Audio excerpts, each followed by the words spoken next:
ça veut dire toutes les forces de l'ordre, police, gendarmerie, chacune dans sa zone de compétence pour contrôler tous les axes, toutes les voies, y compris les plus petites, y compris les plus petits chemins qui mènent sur l'axe de la course, par au moins un élément de police ou de gendarmerie, plus si ce sont des routes plus importantes, évidemment des carrefours plus importants, gérer le public qui va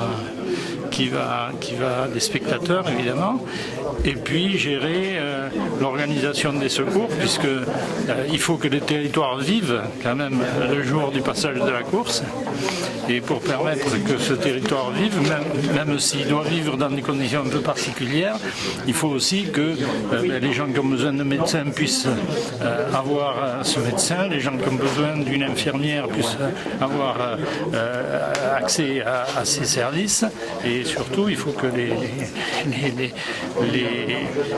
services de secours puissent fonctionner. Donc c'est les services de l'État qui vont, services de police et de gendarmerie qui vont gérer tout ça.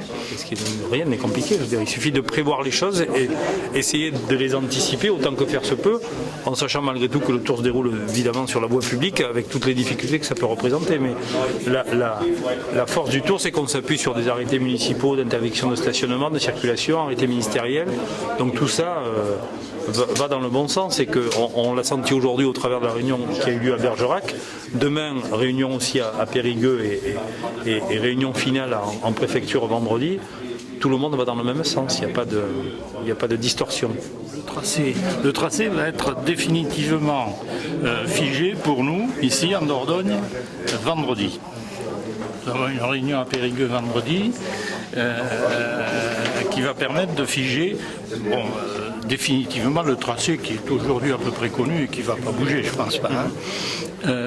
Une fois que ce travail va être fait, la Société du Tour de France va nous envoyer tous les documents avec toutes leurs contraintes, si vous voulez. Et nous, ensuite, nous allons travailler avec tous les services, police, gendarmerie, sapeurs-pompiers, SAMU, services municipaux, etc., pour gérer les choses, mettre en place les plans de déviation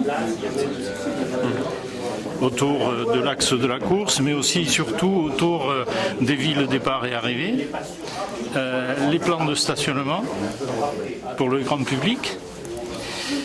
Concernant le jour J et les opérations de départ à proprement parler, donc cœur de ville, rue de la Résistance, place du Palais et place de la République, tout ce périmètre-là sera bloqué dès la fin de nuit jusque la fin d'après-midi en l'occurrence, puisque le théâtre du Comte-Lamont en lui-même se déroulera entre 8h30 du matin, donc très tôt pour déjà le départ de la caravane publicitaire, une opération de parrainage importante, la présence de personnalités pour l'opération mécénat chirurgie cardiaque aux alentours de 9h, 9h30, entre 9h et 9h15, et le départ premier coureur qui sera dans une tranche horaire à partir de 10h, 10h15, jusqu'à, et de manière ininterrompue, aux alentours de 16h20.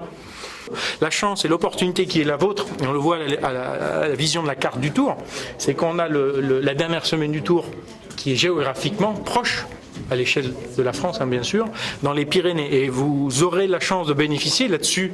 Je pense que c'est une donnée importante qu'il faudra prendre en compte. Vous allez avoir un phénomène de basculement de suiveurs du Tour, des camping-caristes en l'occurrence, qui nous accompagnent beaucoup dans l'école alpin pyrénéen. L'avant-veille, on aura une arrivée à Hautacam, l'avant-veille du contre-la-montre, et nous risquons, je vous le souhaite en tous les cas, accueillir beaucoup de camping-caristes qui vont venir se positionner, peut-être même le jour de l'arrivée en l'occurrence, qui n'iront pas sur le parcours final vers Montbazillac ou autre, et qui iront directement se positionner sur le parcours entre Bergerac et Périgueux. En tout cas, c'est une donnée qu'on évoquera en préfecture, en l'occurrence, par rapport bien sûr à l'anticipation et la sécurisation de la route du Tour. Les contre-la-montre version récente, on parle sur l'ensemble du parcours, entre le départ, le parcours et l'arrivée, on dépasse les 6 chiffres sur le Tour de France. Donc vous dire si c'est 100, 200 000, j'en sais rien. C'est difficile à dire, puisque après, je vous dis, il y a tellement de facteurs qui peuvent rentrer en jeu, voire du simple au double, concernant le temps, par exemple, je l'ai vécu par le passé. Donc vous annoncez qu'il y aura tant de dizaines de milliers ou de centaines de milliers, c'est difficile à dire, puisqu'il y a tellement de facteurs aléatoires. On l'a dit précédemment, c'est le temps qui va jouer, il n'y a que ça qu'on ne maîtrise pas. Surtout des enfants, on va travailler beaucoup avec les écoles Parce que les enfants sont en train à l'heure actuelle de s'impliquer au niveau des dessins, au niveau de découpage, au niveau de coloriage, enfin bref, de pas mal de choses. Aussi sur le terrain, parce qu'il y en a beaucoup qui commencent les initiations vélo sur la plaine de Pic-Cailloux. Là, c'est d'ores et déjà mis en place là, au niveau scolaire. Et donc, ces gamins-là, ça sera un peu la récompense de leur implication, de pouvoir passer la ligne d'arrivée le jour de l'étape.